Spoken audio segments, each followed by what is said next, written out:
Good morning. Good morning. How's everybody this wonderful morning? Great. Well, I'd like to thank you, Sandra, for doing that. That's touched me very deeply, that song, and especially the way that you did it. And that was a prime example of what the talk is today about the seed of intention. Because when Sandra performs in that, it's not just getting up singing a song. There's something else that comes from within her that is delivered, that you can be open enough to receive and sense that it's not just about the song, it's more. And that's where the beauty of the gift that she brings comes out. So really, when we start talking about this, one of the things that I really like about what we do here is we talk about spiritual concepts, we talk about spiritual principles, but we bring it down to something that can be practical for you to grasp and use, and not only practical, but provable. This isn't just something that you go willy-nilly here or there. You can actually work with these ideas and prove them. That's the nice thing. So we get into the idea of what is one's intention. Key idea. One's intention is the reason why we talk about and do things. And one's intention may not always be readily available in what they say and what they do. Their intention can be totally different from the way we perceive it by what they're saying and what they're doing. Let me give you an example. A number of years ago, many years ago, there was this young fella, when I was a young fellow, come into my circle of influence. And he was very nice. And he did a lot of things for the people in this circle. My partner at the time, my best friend and his partner, my brother and his partner, to name a few in the circle. However, there was something inside of me that said, what he's saying and what he's doing is not what his intention is. And I'm sure we've all had experiences like this.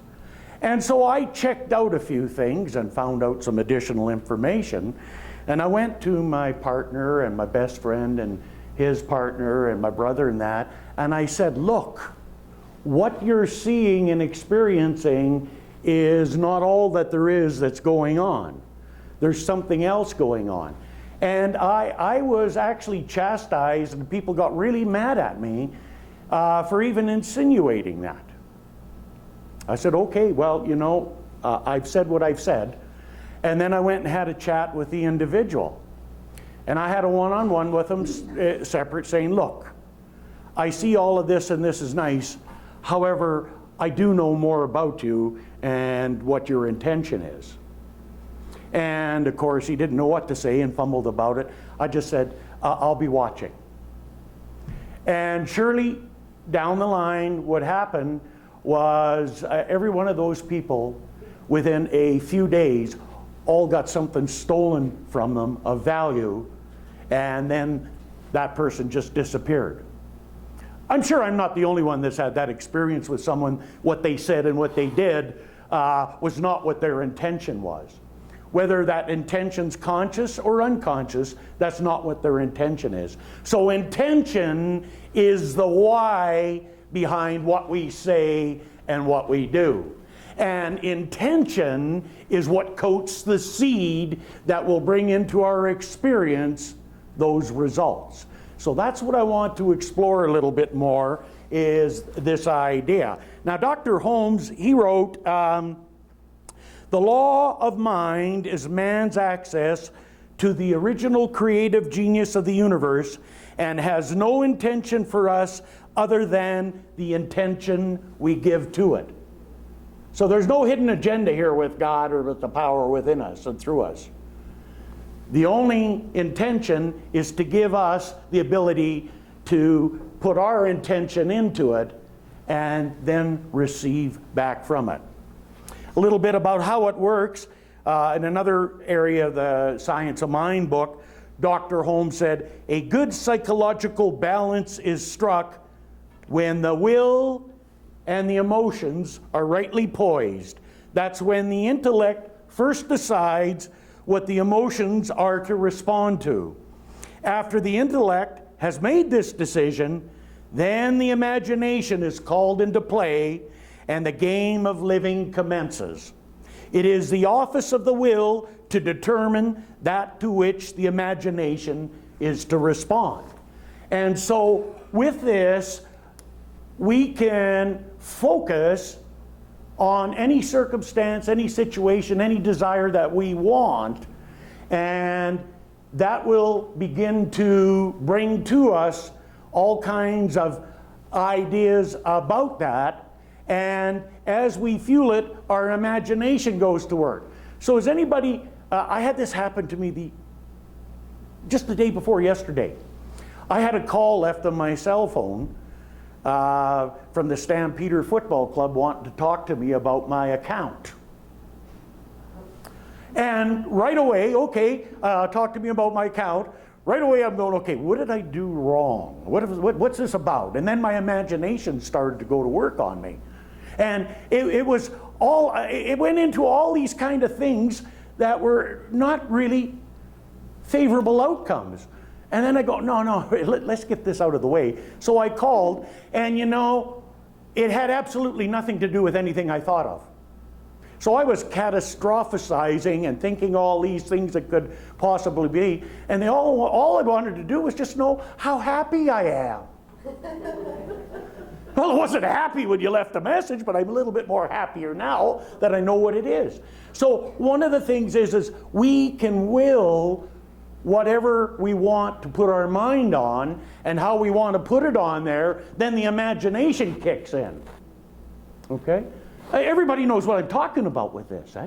So that's a basic premise and principle that we want to understand, and when we want to use it in the creative process within us, because that's how it works. So when we develop a seed, which is our idea of something that we want to experience in our journey, the first and foremost thing that we want to know is what our intention is for doing it. Why do we want to do this? Because the why we want to do this is going to be part of the seed that's going to create our experience. And it's the seeds, the ideas that we hold on to that create our experiences. However, it's our intention that coats the quality of the seed.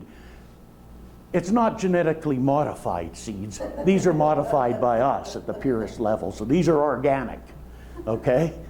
And so we need to know that the seed is the constant and the soil is the variable. No, we don't have any control over how the soil works. Nobody really knows how it works. We try to explain it. That's God's job. So the soil has its own property. We can control and we can develop the seed, and that's the constant, because that seed has the potential to bring into form anything that it is that we desire. How that unfolds into our experience is determined by the quality of the soil that we use.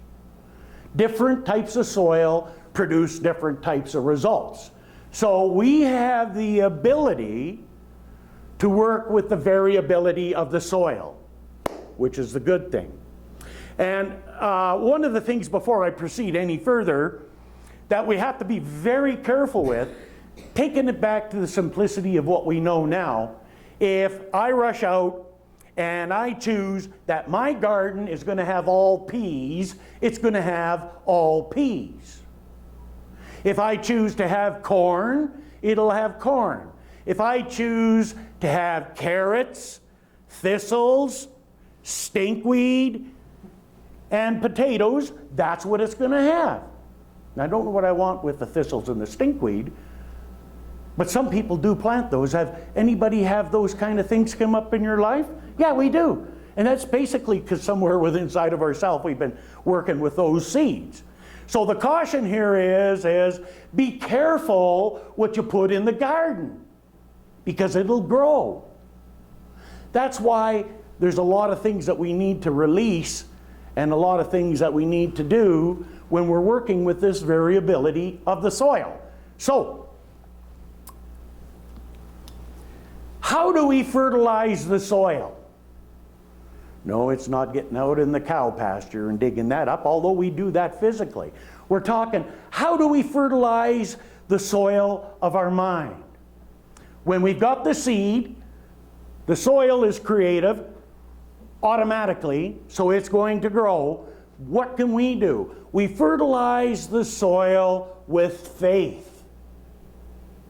The faith and the belief and the confidence and the positive expectancy that the idea that we're working with is going to bring an abundance into our life. And when we plant a seed, we just don't get a seed back, we get multiplicity. So when we do it and we work with it and we nurture that garden and we feed it with faith and confidence, belief and trust and a positive self-expectancy, then it will grow into multiplicity and it will impact and affect and it'll touch all areas of our life. However, a lot of people say, well, I did the work, I've been doing it for 3 days and nothing's happened. You know, it works the same way with a seed. You can plant a seed and not much happens for a while. Sometimes you get the harvest this year, sometimes it takes a few years for that seed to grow into a mature plant to bring you the abundance. Like an apple tree. Takes a while before it produces a lot of apples. But that multiplicity is there. For example, if I said here, we're going to do this little bit of a quiz here, and we'll get some participation. If I said, take an apple, cut it up, and take the seeds out of the core, how many seeds do we usually find in an apple approximately? 5 or 6. 5 or 6, sometimes a bit more, sometimes or less. So, you know, within that apple, there's 5 or 6 seeds. However, have you ever asked the question, how many apples are there in that one seed? Okay? Because if that one seed is planted and nurtured and fed with faith, belief, confidence, trust, and a positive self-acceptance, you have no concerns about the number of apples it's going to produce, because you know it's going to be abundant. And it'll be lots. Way more than just what that one seed will produce. But that one seed has that potential for all those apples. Just like the one seed and the seed we work with has the potential to be a whole lot more than we ever could possibly dream or imagine. Long as we're not attached to it having to be a certain amount. So we need to release our attachment to the outcome and trust that the outcome is favorable. All the time when I've been working with this, a lot of times I've never got what I worked on. And I never got what I worked on, but whatever I did get from it was always better than I could have conceived of. Never dreamed it would be that good or that way.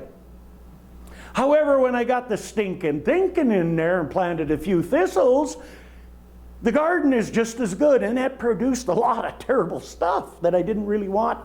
I don't want to deal with this.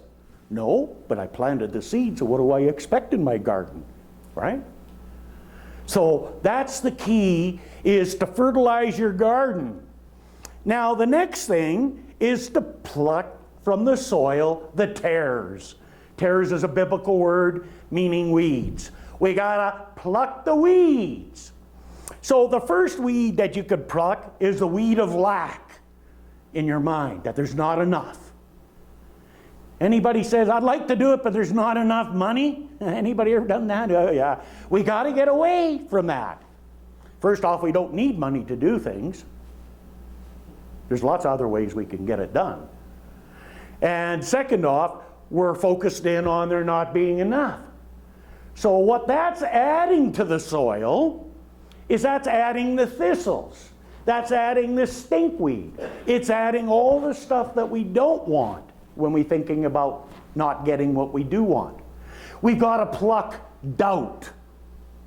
We've got to pluck worry. Anybody worry here? First thing we do is say, I'm going to do this and I got this great goal, and then we worry about whether we're going to get it done. So we're taking it out there and we're chopping it off. As soon as it comes through the ground, we're chopping the plant off and wondering, where's that damn plant? What's wrong with it? I'm doing everything right. Well, we are. We're feeding it the other way, but then we add doubt and we add worry. And you know, the worst thing is for worrying, the worst people that have the hardest time are mothers. And the reason being, old school is, if you're a mother and you don't worry about your children, you're not a good mother. Right? So a lot of mothers just do that because that's how you're supposed to be a good mother. And that's the exact opposite of what we need to do. We need to trust in the creative process. We need to be open and receptive to know that we're here and available to give guidance and to support to anybody that we care about as they need it. Then that way we're coming from inspiration rather than fear. Because in Job chapter 3 verse 25 it says, that which I most greatly feared has come upon me.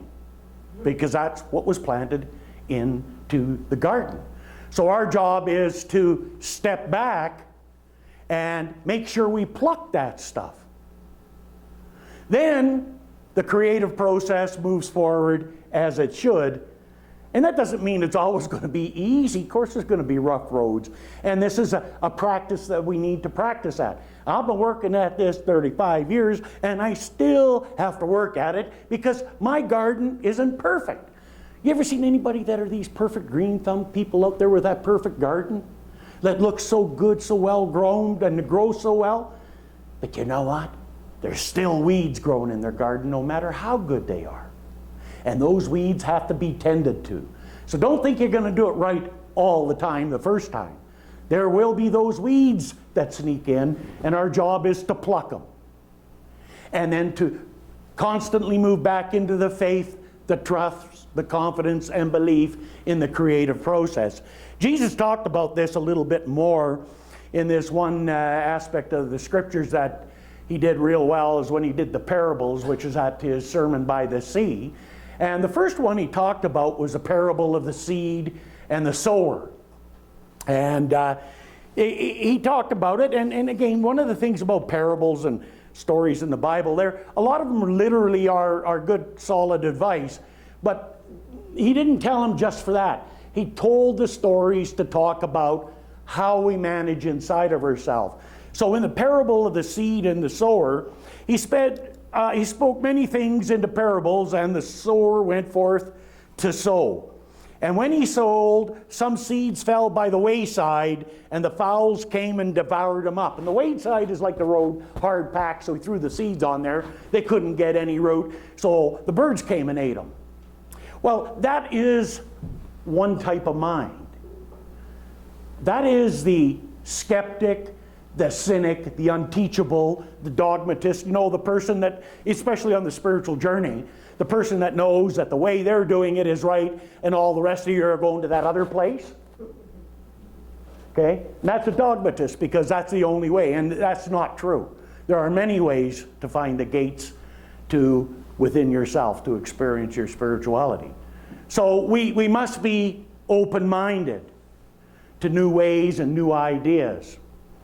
The second thing there, he said, some fell upon the stony places where they had not much earth, and forthwith they sprung up, but because they had no deepness of earth, when the sun come up, they were scorched, and because they had no root, they withered away. So the seeds fell, there's lots of rocks, they get a little bit of a start sprouting, but the sun sears them and kills them off. Now, this is the individual that has got a lot of natural talents and abilities, endowed with great ideas, and they're the kind of person that gets this great idea, they're keen, they got really good ideas, they get started, they get going, and never get followed through with it. Does that anybody do that? We all have different ones of these traits. You don't have to show me, that's okay. I understand, we all have that. But that's well, the one person that's got the abilities and everything to go for them, but they get started, but they can't finish. It's like the hare and the tortoise, right? The hare. Now, the third one, some fell among the thorns, and the thorns sprung up and choked them. So yeah, there's the soil. So you got it. You got the really good stuff now. You plant the seeds in it. You're doing well, but you don't take care of the weeds. So you got all the right things. You got the faith. You believe in it, and then you don't take care of the stinking thinking, and that's the weeds that grow up and choke out the harvest. Ever seen a garden that's been planted and never weeded? I'll tell you, I've seen the biggest peas that I've ever seen on vines on a fence this high, all kinds of them, right beside the weeds. Not much for a crop of peas, but they did grow to try and preserve their existence.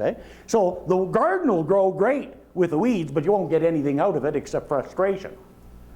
So if we're constantly saying, I want this, and worrying about it, that's like beating ourselves over the head with a stick. So that when we stop, it feels good. Okay? Yeah. The third thing is, some fell into the good ground and brought forth some fruit 100-fold, 60-fold, and 30-fold. So when we do our work in the soil of our mind, and we take care of what it is that we need, then it brings into our life an abundance of wonderful things. Anybody here ever have any relationship problems? A few. You know, I had 3 serious relationships, marriages, and none of them worked out. And I was determined that I was going to find out what the problem was and fix it. So I really sat down with all their names, making a list. It took me about 2 hours, and the thing that was on the list at the top of all 3 of them was me. Okay? So I realized there was some idea that I had that I needed to change within me.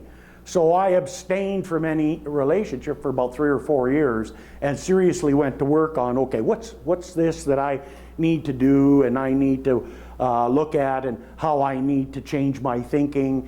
And so I worked at the soil of my mind, and then I determined, okay, I'm going to do it different. I know now what I'm looking for.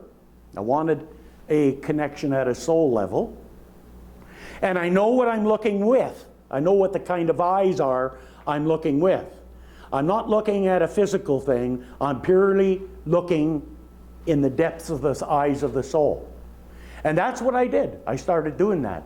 So when I met anybody, the first thing I did was I looked right into their eyes. And I had done a lot of clearing in myself. And then one day, an elevator opened, and there she was. She didn't know it, but I did. Okay? And I was very patient and cultivated things based on what I was talking about today. And it turned into the most amazing relationship I've ever had in my life. I could have never have ever believed that it could be like that. Okay? However, people say to me, you're so lucky to have Anna. I said, no, I'm not lucky. I got her because of consciousness, which is true. And it's not an egotistical thing. It was consciousness. I did the work that was required to be able to draw somebody into my experience at that level. Now, I didn't know for sure what that would look like and how it would unfold in my life, but it's been absolutely wonderful. And a way more than I could have ever possibly imagined. So that's just one example. It just doesn't work that way in one area. It works in all areas of our life. And so when the seed of intention, when you're clear about the why behind what you're saying and what you're doing, when you're clear about that and you stand in that, you're willing to stand in that as your reality and fight off the worry and get rid of the doubt and take away that negativity, then it can only be good, and it can only be better than you ever imagined. And it might not come right away. It takes a long time for an apple seed to grow into a fully producing apple tree. But at the end, is it worth it? Yeah, darn right it's worth it. And I can tell you from being involved in this philosophy and working with it, that as time goes on, the richness I experience inside of myself and the peace is well worth the effort of putting in and working at it. Do I have it down to a T and work it right all the time? No. If I told you that, that would be a lie. And I don't like lying. It's work. And it's easier just to blow it off and go with the flow. Anybody say, I'm going with the flow? Nope. I always say, make sure you know which flow you're in, the river or the sewer, because they both flow. Okay? Make sure you know which flow you're in. Be focused in on your intention, the why behind everything. And that'll give you the strength, the courage, and the power that you need to move forward, to be more of that which you already are in your own and unique way. And so I know it for you, and I know it for myself, and so it is.